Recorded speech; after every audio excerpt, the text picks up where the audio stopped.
Hi guys, welcome back to Seduce Me. Woo, I'm back! Yay! Alright, so we're back with Diana. Let's do this.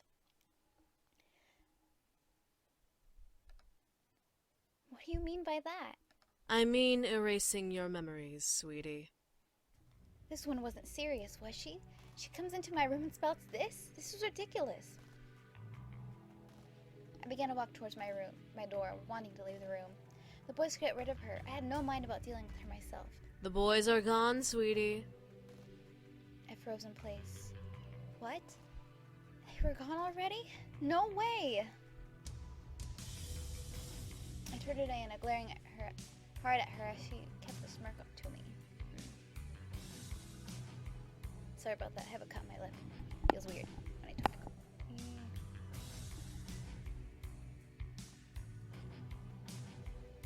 You're lying. Am I? If you want to go see for yourself, you can. But I promise you'll be wasting your time. I stared, trying to find any hint if she was lying. She had to be. The boys wouldn't just up and leave without resting first, right?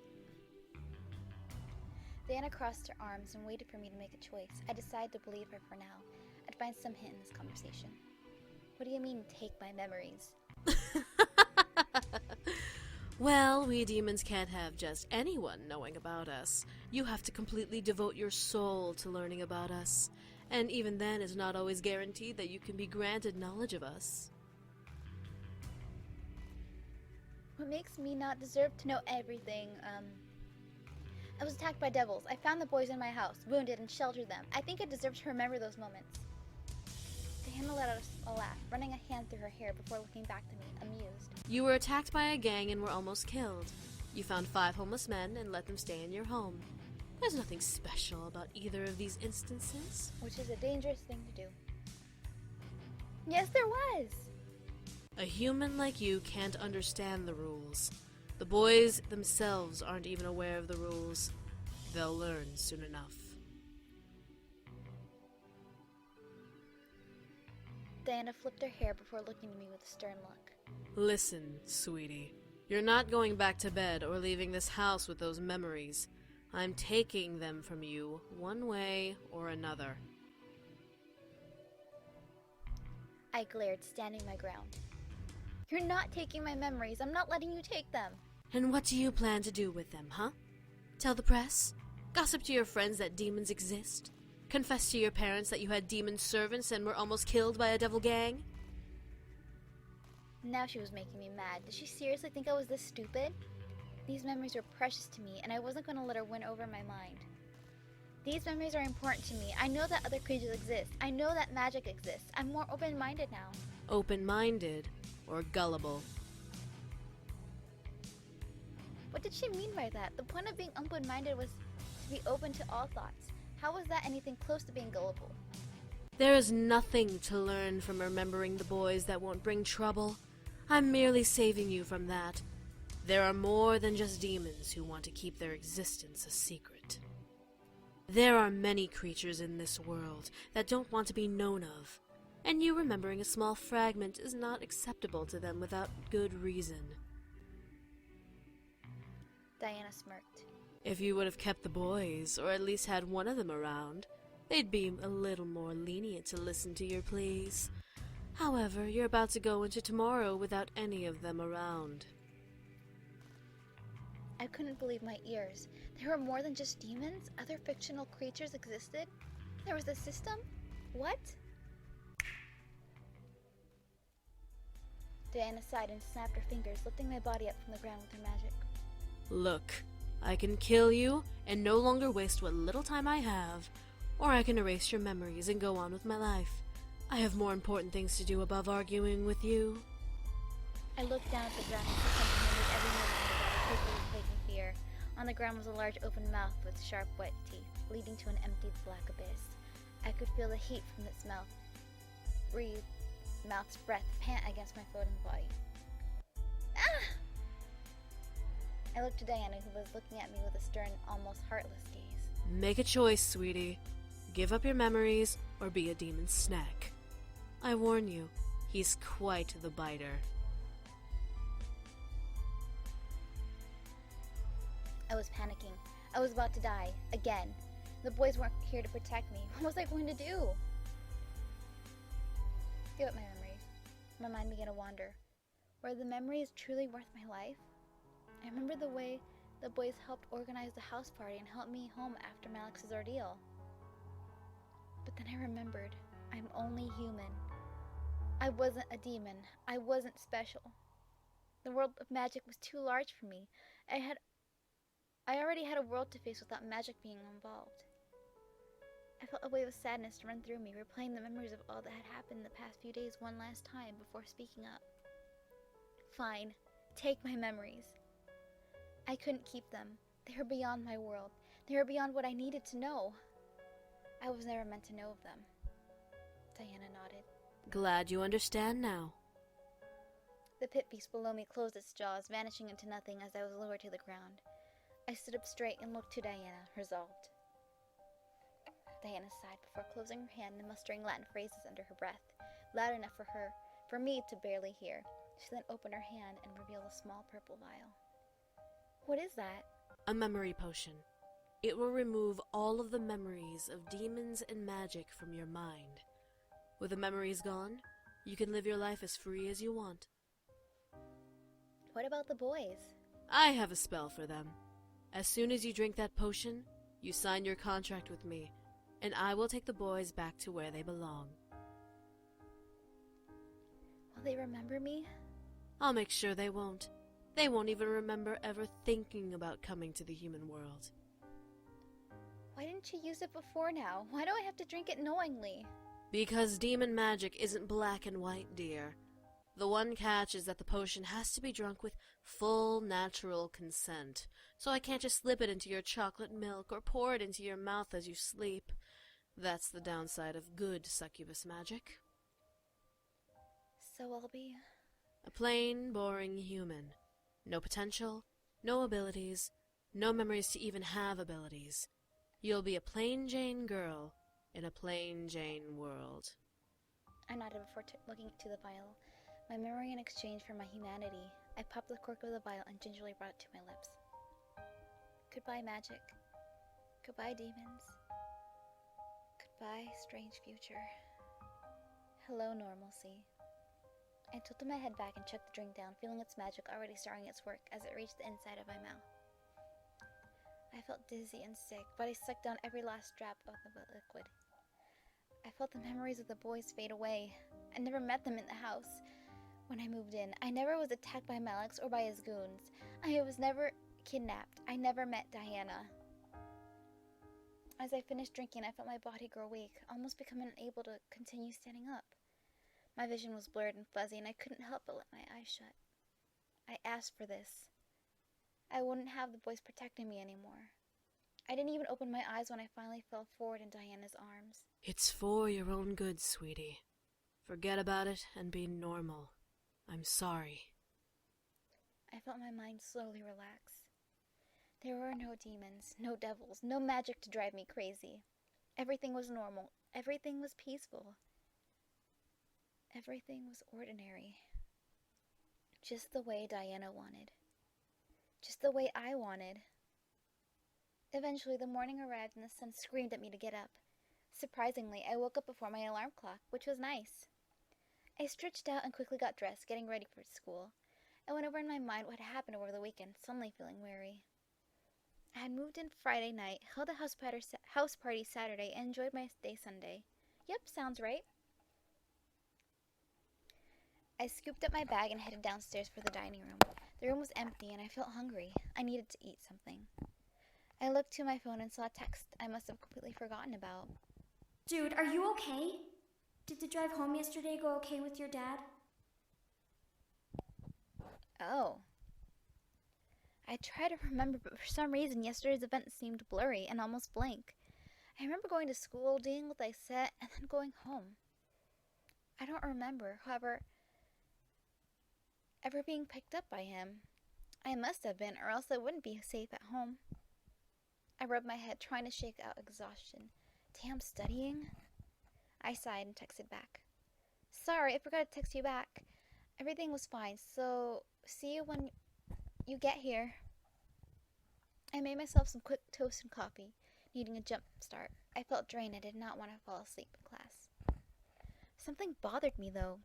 My house felt empty, or at least emptier than when I came here for some reason. I couldn't put my finger on it, but it slightly bothered me. I finished my food and quickly rushed to the front, waiting for Naomi's car and confident that nothing was going to happen. I avoided talking about what happened yesterday. I'll be riding with you guys from now on to and from school. As we entered the school, we quickly gathered our things from our lockers and headed to class. There were no events, to my surprise. Naomi and Suzu took their seats around me, Suzu in front of me and Naomi beside me before the class bell rang and the class was greeted by our teacher. History wasn't as boring as economics, but I still managed to space out in that class just the same. Suzu seemed very tense, focused on her desk more than usual. I was almost tempted to poke her and see what was wrong. My phone, though, vibrated in my pocket. Thank God I set it on vibrate before class. I pulled out my phone and checked. It's seeing a text from Naomi. I began to text back, suddenly going into a text conversation. Hey, do you know what's wrong with Suzu? I don't know. Oh, I hope she's okay. She looks so stern. The same here. I looked over once again to Suzu. She was intensely scribbling in her notebook, almost obsessively so. The grip on her new-looking purple pencil was almost tight enough to bend each stroke she made with it. Oh, by the way, did you hear? What? Apparently, Suzu's family is really involved with the mob. My dad told me he saw Suzu's dad in court this morning with a big-time crime boss. Oh no. Really? I couldn't believe it. Was Suzu okay? I looked over once more. Something made my heart slightly skip at seeing her again. I was worried, yes, but for some reason I felt a little sad. Suzu had always sworn up and down that her family had no relations with crime lords, yet this happened. Why was this happening? I put my phone back into my pocket, ending the conversation. Hopefully Suzu would explain things to me soon. I was worried beyond belief about Suzu's position with her family. Time continued until the end of the class period in the exact status. Suzu held her tense ground, focusing on nothing but the incoherent scribbles on her paper, while Naomi and I watched on in worry, not caring for the class we were in. As the bell rang, Suzu stood up suddenly. I gotta go. See you guys later. Come back here! Suzu zipped out of the class like she was fleeing from the devil blah blah blah. Suzu zipped out of the class like she was fleeing the devil himself. What just happened? I don't know. Chased after her. I needed to see what was wrong. Suzu was important to me and I needed to help her. Instantly, I grabbed my things and rushed out of the room. Whoa! Where are you going? Hey! I wasn't listening. I needed to get Suzu. The hall was full of students, which made spotting Suzu a little harder. I wish she was just a little taller. Suzu. I began to push through the crowd, trying to find a trace of her, her hair, her jacket, anything. I managed to get a glimpse of her green jacket, instinctively following it down the hall into a classroom. Suzu's class was the other way. Where was she going? I continued following and peeked into the classroom, seeing no one else in there except Suzu. What shocked me was seeing Suzu standing over an empty desk, slamming her fists onto the wood. I didn't know what to do.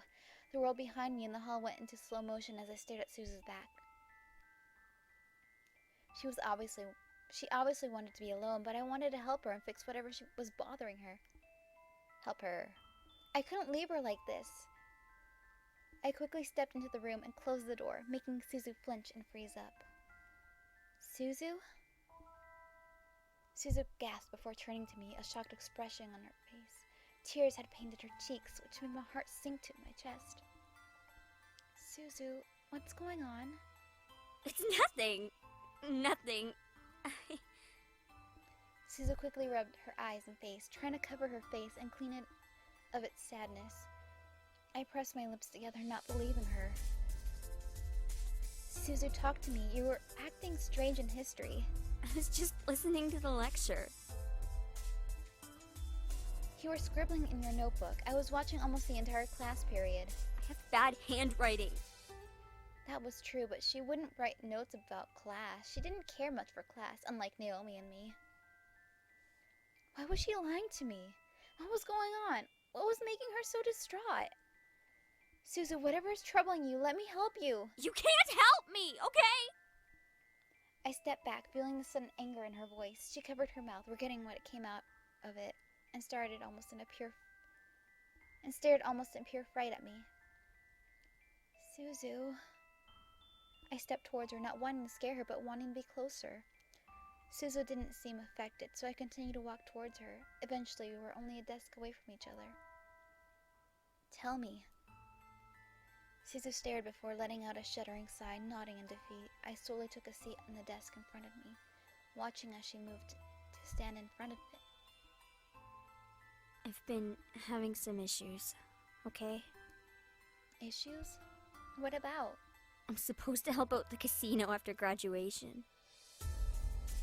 Isn't that good? It's a job, so it'll pay. Yeah, pay. In blood money. What do you mean?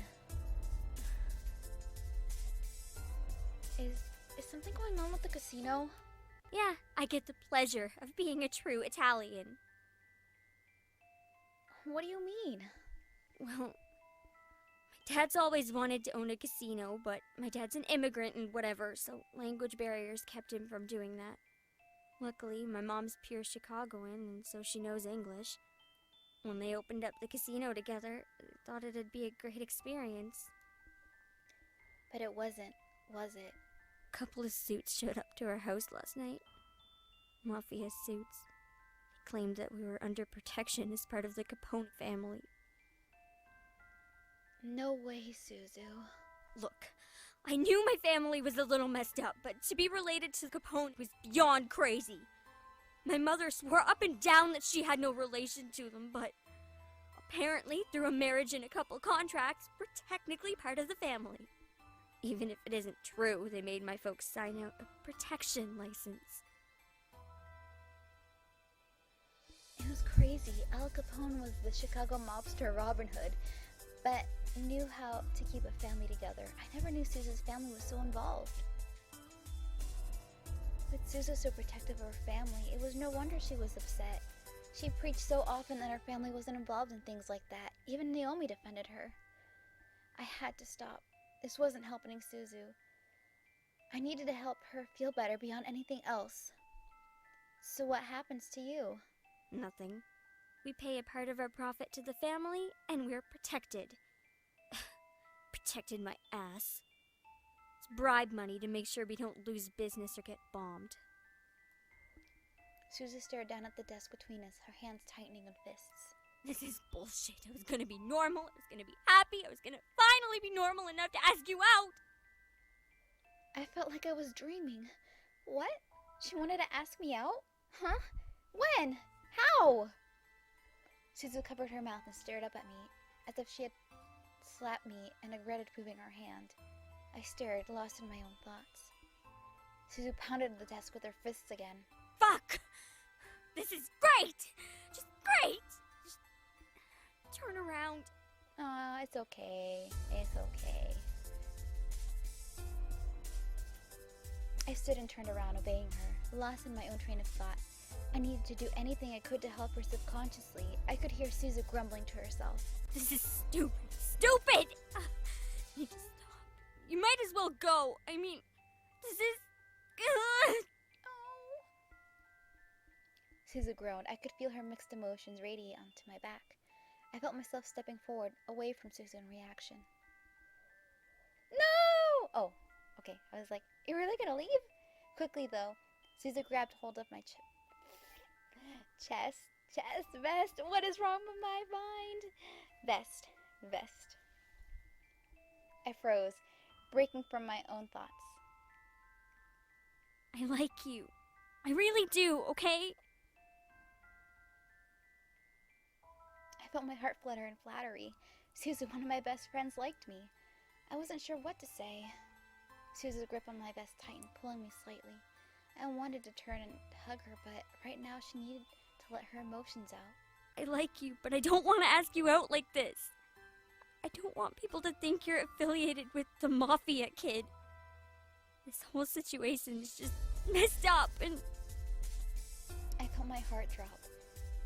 She cared about me and wanted to protect me from her reputation. I was flattered, but at the same time I was angry. She was my best friend and she liked me enough to confess her feelings to me despite her situation. What could I say to her though? This was a huge deal for both her and me. She had been one of my best friends for the majority of my life. And here she was confessing to having a crush on me. It was surreal, yet it made me feel both strange and fluffy. Suzu sighed and let go of my vest, turning around to see her run her fingers through her hair. Look, I'm sorry. I guess I needed to vent. I feel better now. I couldn't help but stare at Suzu longer. Was she not expecting me to say anything in return? A sentence bubbled in my stomach, forcing itself out of my mouth without filter. Go out with me. I did not know what came over me. I let it spill out. I liked her though. I liked her a lot. She was badass and cute in her own special way. I loved that she was an individual and stayed true to herself no matter what Naomi or I did. Sure, she was a little aggressive, but that added to the charm. Suzu stared wide at me, blushing as red as could be. I was positive that, if she blushed any more, she would faint from all the blood rushing into her cheeks to color them that red. Did you just... Yes, I did. I stepped forward and gently took Suzu's hand. I needed her to know how I felt. She poured her feelings out to me. It was more than fair to share mine with her. I really like you too. You're adorable and I love that about you. You're caring and fun and you got that sort of charm. Suzu, will you go out with me? Suzu was completely red in the face, but her eyes started to water. Rogue tears dripping from the edges of her eyes as she almost glared at me. But what about... I don't care. We'll deal with it as it comes. But for now, I want to be with you. Truly. Suzu stared before rushing at me and hugging me tightly, burying her face in my chest. I held her tightly, wanting to comfort her. I felt a small part of my heart fill with pure joy. I felt happy, like nothing was going to stand in our way. Months went by since Suzu's confession. We were happy and eventually graduation came along. The rest of the story could almost be passed over. I graduated from school as one of the top 10 students of my class. My family was proud, even my dad. Maybe it was because I did my best in school. Maybe it was because I was finally a woman in his eyes. Suzu, my girlfriend, went to work at the casino right after school, learning both security and machine designs. I guess her love for video games drew her interest into the slot machines. Soon she was able to fix broken or hacked machines within mere moments. As for her family, they weren't afraid of the protection they had, but they were cautious at every business meeting they held with the bank bigwigs. Suzu would often drag me to the arcade to blow off steam if something went wrong. But what of my future? Well, with Suzu's support, I finally decided to stand up for myself. After I graduated, Andrew and I presented our cases and the board decided to have Andrew step into the CEO position of the Anderson Toys Company. My father was beyond shocked. I congratulated Andrew and went to the University of Chicago to get a degree while Andrew dedicated himself to full-time in the company. Andrew vowed to respect the wishes of the late CEO and help the company become an even grander company. Andrew had a large amount of heart, so it was easily accomplished. My grandfather would have been proud to see how Andrew helped shine. With the CEO position filled, my father had no choice but to let me decide my future, which made me happy beyond compare. No longer would I have the future scaring me into a corner. I could choose my life on my own. That being said, I was still scared of where the future was going to take me. What did I want to do? Did I want to help Andrew build the company? Did I want to venture off on my own? Suzu reassured me that she would support me and help me through whatever I decided to do. I was grateful and would never forget that promise. I was happy and nothing could shake me down from that happiness. One morning, I woke up and took in all that had happened as if it were all a dream. My life seemed to fall perfectly into place. It was almost surreal. Is everything as you wanted, sweetie? Diana, just go away. I sharply turned my head to see a woman, dressed in a golden black gown, staring at me with unnatural red eyes. For some reason, I felt as if she was familiar. I just couldn't place my finger on it. She twirled around a small purple pencil, smiling to me with a happy look. I, however, wasn't happy to have a sudden intruder. Who are you? There's no need to worry about who I am. I just wanted to make sure you got what you desired. I didn't want to just leave you empty-handed. Thank you. What I desired was making no sense. Yet in my heart, I felt like it did. Something about her was making my heart both elated and angry, but I couldn't pin down why. How did she even appear in my room in the first place? Whoever you are, you need to leave. I will not hesitate to call the police. Oh, I'm leaving all right. I just wanted a small pick-me-up. Chasing down boys and bringing them home was a hard job and took a lot out of me.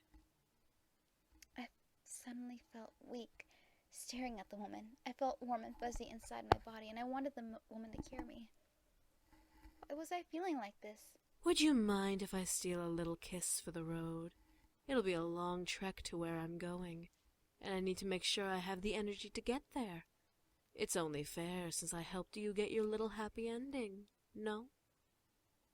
I felt myself nod. What was I doing?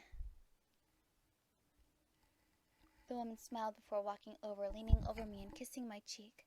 I felt waves of energy deplete from my body through my cheek. I felt elated and confused, but I almost moaned at the feel of the kiss. After a small moment, the woman finally stepped away with a lick of her lips. She rubbed a finger over her lips as she stepped away from me. I couldn't help but stare blankly at her in surprise and confusion. Lovely. Now, this is the last time you'll see me. I hope you and your little Suzu have a wonderful life together. The woman placed the purple pencil into the cleavage of her dress and began to leave the room. I was too stunned to move, but I watched as the woman opened my balcony window, floated up, and dropped from the balcony. And thus, my price is paid. I heard her voice echo in my mind before I heard the snapping of a pencil, breaking my thoughts. What was I thinking about? Oh yes, my life. I let my mind wander to my future before my phone started ringing. I instantly picked it up. Hello? Hey, can I come over? Yeah, sure. What's wrong? I just need to see you, okay? Okay, I'll see you in a bit. I grew worried. What was wrong? Did something happen? My mind began to sort through possibilities that could have occurred with Suzu. Soon enough, I heard Suzu's motorcycle pull up to the gate. I rushed to the front doors and opened them to see Suzu looking at me with seriously distressed eyes. Tell me you love me. What, Suzu? What? Just tell me. All right, I love you, okay? You love me? I love you. I love you a lot, okay? Now what's... Before I knew it, Suzu rushed to me and held me tightly. I gasped, but wrapped my arms around Suzu, trying to comfort her despite my confusion. She obviously needed some love right now. I would get my answers when she was okay. I love you too. I never felt like this with anyone. Shh, it's okay, Suzu. It's okay. I held her close, petting her head gently. When Suzu relaxed in my arms, she looked up at me, tears in her eyes. My parents want you to come over for dinner. Oh. Wait, what? My parents want to meet you as my girlfriend. They were shocked when they found out you and I were together, and it's really embarrassing. I don't want you to feel pressured, but they're serious. And now that they're connected with the mob, then... Suzu. Shh. I placed a finger to her lips, making her stare up at me in surprise. I would love to have dinner with your folks as your girlfriend. I'd do anything for you. Suzu smiled widely up at me, more tears falling down her cheeks. She wrapped her arms up under my arms and kissed me lovingly, surprising me. And as soon as she did, though, she pulled away. I didn't mean to. Feeling bold, I grabbed her hand and pulled her back to me, wrapping my arms around her and kissing her in the same amount of love she gave me. She was shocked, but I felt her relax in my arms. She kissed me back. I don't want to wake up if this was indeed a dream. I felt light as a feather, not wanting to ever let go of this woman in my arms. There were no words that could describe the emotion within me. I felt joy, happiness, ecstatic high all at once. Here I was, holding the woman I wanted to be with like nothing else mattered. I vowed to cherish her and love her for the remainder of my days and beyond. And that was my happily ever after. Yay! We finished Suzu's route! Which means we're moving on to Naomi! That was really cute. I don't know what else to say. I guess thank you so much for watching, and I hope to see you in the next video. Bye!